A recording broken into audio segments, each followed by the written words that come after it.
오늘 우리에게 주신 하나님의 말씀은 누가복음 9장 28절에서 30절 말씀입니다.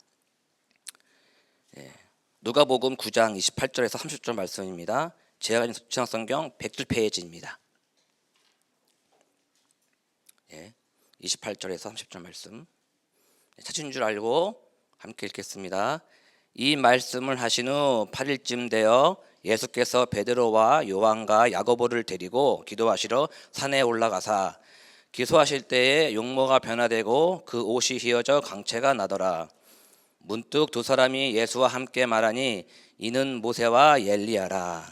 아멘. 지금 함께 읽은 본문은요, 그 유명한 변화산 사건입니다. 이 산 이름이요 변화산이 아니고요, 예수님이 변화된 산이라고 해서 변화산이라고 말을 하고 있는 거거든요. 근데 이 말씀을 이 산에 올라가기 전에 어떤 말씀을 하셨나요? 이 말씀을 하신 후 하고 올라간 거거든요. 이 말씀이 무엇의 말씀이었습니까? 예수님이 이제 죽으시고 부활하실 거다. 그리고 너희는 각자의 이제 십자가를 지고 나를 따라야 된다는 말씀하신 후에 8일 후, 그리고 그분들을 데리고 이제 산으로 올라가는 거죠. 기도하러 가시는 겁니다. 예수님이 아무 때나 기도하시나요? 아니죠. 중요한 사건이 있을 때마다 준비하는 마음, 하나님 앞에 나아가서 기도하죠. 결국 예수님도 하나님께 기도하러 나갑니다. 그럼 저희는 어떻게 해야 될까요? 더욱더 간절하게 겸손한 마음으로 하나님께 나아가 기도할 줄 믿습니다. 아멘. 예수님이 기도하시러 올라가서 하시는데 드디어 변화가 되죠. 용모가 변하고 옷에서 광채가 납니다. 이 모습을 볼 때 우리가 항상 이렇게 탁 오마주되는 장면이 있죠. 모세의 용모가 변화된 모습. 출애굽 제가 읽어드리겠습니다. 출애굽기 34장 29절 말씀입니다. 모세가 그 증거의 두 판을 모세의 손에 들고 시내에서 내려오니 그 산에서 내려올 때에 모세는 자기가 여호와와 말하였으므로 말미암아 얼굴의 피부가 광채가 나나 깨닫지 못하더라. 중요한 말씀입니다. 모세가 광채가 났는데요, 그 이유가 뭡니까? 40일 동안 시내산에서 예수님과 대화를 나눴다고 합니다. 그렇게 함으로 인해서 그 모세의 얼굴이 변화가 됐죠. 하나님의 영광이 그 얼굴에 드러난 것입니다. 우리도 똑같아요. 우리도 이렇게 또 새벽전에 나와서 하나님께 간절한 마음으로 기도하고 하나님의 음성을 듣고자 동행하고자 할 때 우리의 마음이 어떻게 됩니까? 일단 평안해지지 않습니까? 하나님 말씀을 주시고 뜻을 알게 해 주셨을 때 우리의 마음 평안이 오고 하나님의 영광이 우리의 모습을 통하여, 우리의 얼굴을 통하여 드러나게 되는 것이죠. 우리의 삶이 또 그렇게 변화되는 것입니다. 하나님의 영광이 드러나게 되는 것이죠. 우리의 삶이 항상 하나님과 동행하여서 하나님의 영광이 드러나기를 바랍니다. 저와 십자가 성도들이 삶 속에서 하나님 깊은 교제 가운데 빛을 발하는 그런 사람 되기를 예수님 이름으로 기도하고 축복합니다. 근데요, 중요한 게 있어요. 강체는 같은데 다른 점이 있습니다. 예수님의 강체는요, 옷을 뚫고 나왔잖아요. 하지만 모세의 그 강체는요, 수건으로 가리면 어떻게 됩니까? 가려지지 않습니까? 예수님은요, 이 순간 하나님의 모습으로 오신 그 완전한 신성을 보여주고 있는 겁니다. 그 강체는요, 인간의 모습 반응에 나오는 게 아니라 온전히 자체 안에서 그 영광이 발산하고 있는 거예요. 그로 말미암아 예수님의 그 신성이 드러나고 있습니다. 그 영광이 지금 이 산 속에 가득한 거예요. 이 가득한 영광 속에 두 사람이 등장합니다. 그게 누군가요? 모세와 엘리야가 나타납니다. 왜 모세와 엘리야가 나타났을까? 그리고 그 둘과 예수님은 무슨 얘기를 하나요? 다음 절 31절 말씀 보시면요, 함께 읽겠습니다. 31절. 영광 중에 나타나사 장차 예수께서 예루살렘에서 별세하실 것을 말할세. 굉장히 짧지만요, 지금 이 모세와 엘리야와 예수님이 예수님의 그 별세하실 그 일을 얘기한다는 것은요, 굉장히 의미 있는 시간입니다. 그 장면입니다. 모세는요, 어떤 사람입니까? 구약의 율법을 상징하는 인물이죠. 그 엘리야는 누굽니까? 구약의 선지자들을 대표하는 인물입니다. 그 인물 둘과 예수님이 그 죽으심에 대해서 얘기하고 있는 거예요. 여기 우리 한국말은요, 별세라고 해석했지만 영어는요, departure로 해석되어 있고요. 헬라로는 엑소도스로 해석되어 있습니다. 기록되어 있습니다.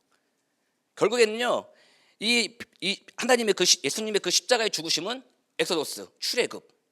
모세가 한 출애굽은요, 구약의 그 하나의 그냥 이 예수님을 보여주고자 예시하고자 한 그 사건이라면, 이 지금 표현하고 있는 이 별세, 이 죽으심은요, 완전한 출애굽. 예수님을 통한 우리 죄인은 우리가 완전히 출애굽해서 하나님의 나라로 가는 그런 것을 지금 의미하고 있는 거거든요. 우리는 그런 예수님을 믿고 따라가고 있습니다. 구약의 모든 율법과 구약의 모든 예언의 성취를 이루신 예수님이세요. 그걸 지금 보여주고 있는 겁니다. 예수 그리스도의 그 메시아 되심은요, 구약부터 준비된 하나님의 계획, 그것이 곧 성취되고 있는 것입니다. 예, 다 이루신 거죠. 요한복음 19장 30절 말씀입니다. 읽어드릴게요. 십자가에 돌아가실 때 하신 말씀이잖아요. 다 하실 거예요. 유명한 말씀이니까. 예수께서 신 포도주를 받으신 후에 이르시되 다 이루었다 하시고 머리를 숙이니 영혼이 떠나가시니라. 아멘. 이 예수님의 죽으심은요, 하나님께서 처음부터 우리를 위해서 계획하신 모든 것을 이루시는 사건이라는 걸 우리에서 증명해 주고 있는 거예요.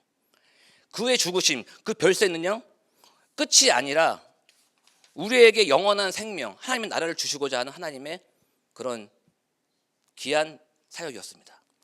그것을 위해서 말씀을 하시고 기도하러 산까지 올라오셔서 기도를 부탁하고 있는데, 그럼 이 영광 중에 이러한 일들을 얘기하고 있는데 지금 제자들은 뭐 하고 있습니까? 자고 있습니다.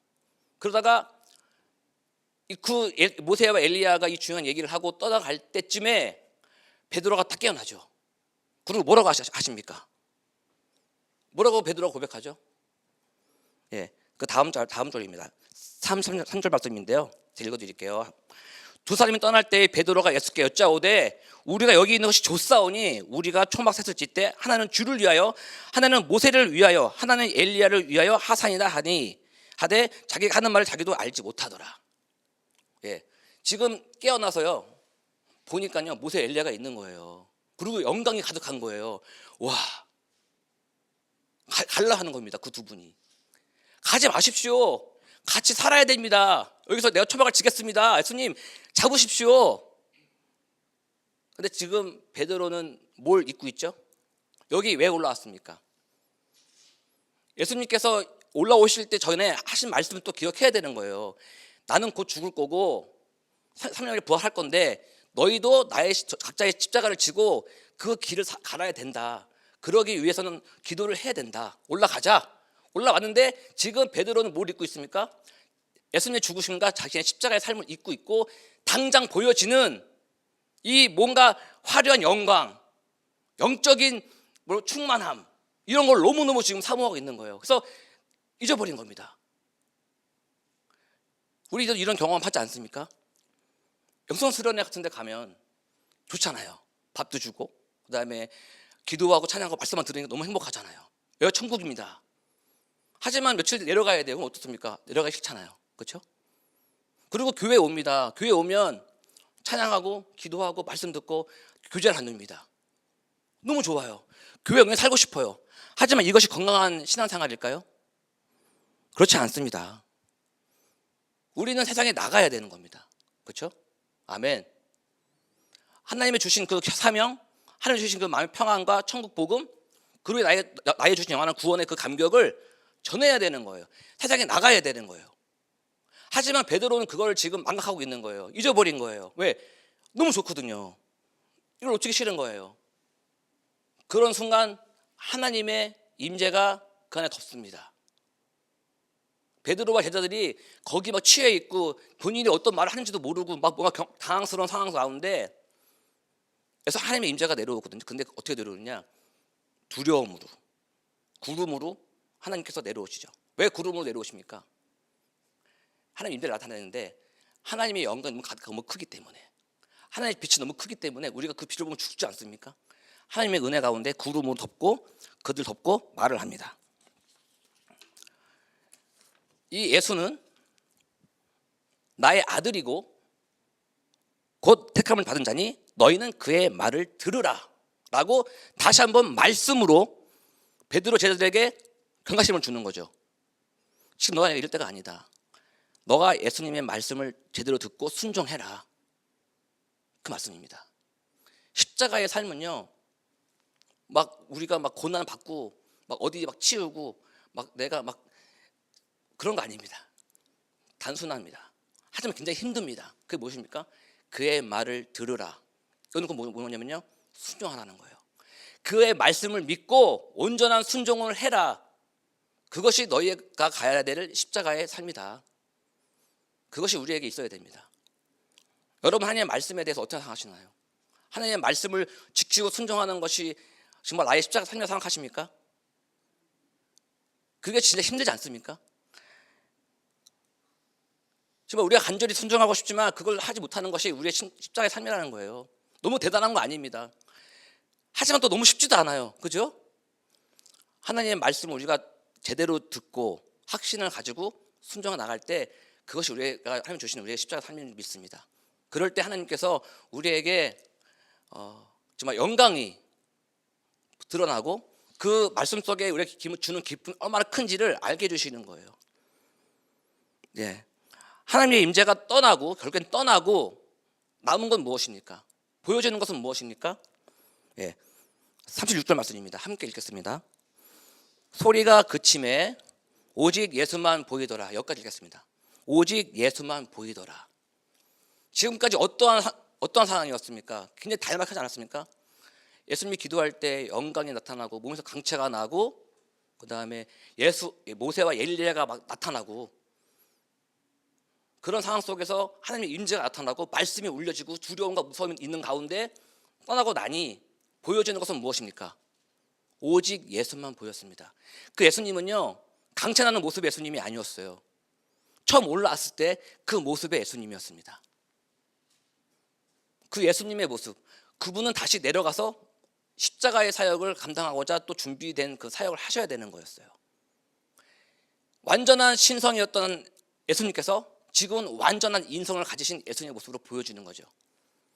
우리도 교회에 와서 예배 가운데 하나님의 영광을 보고 영적인 충만을 받고 다시 세상에 나가 다시 그 십자가의 삶으로 내려가서 그들을 섬기고 내가 하기 싫지만 하나님의 말씀이면 순종해야겠습니다 하는 그 십자가의 삶을 살아갈 때 그곳에서 하나님의 영광이 드러나고 예수 그리스도의 그 향기가 드러나는 것입니다.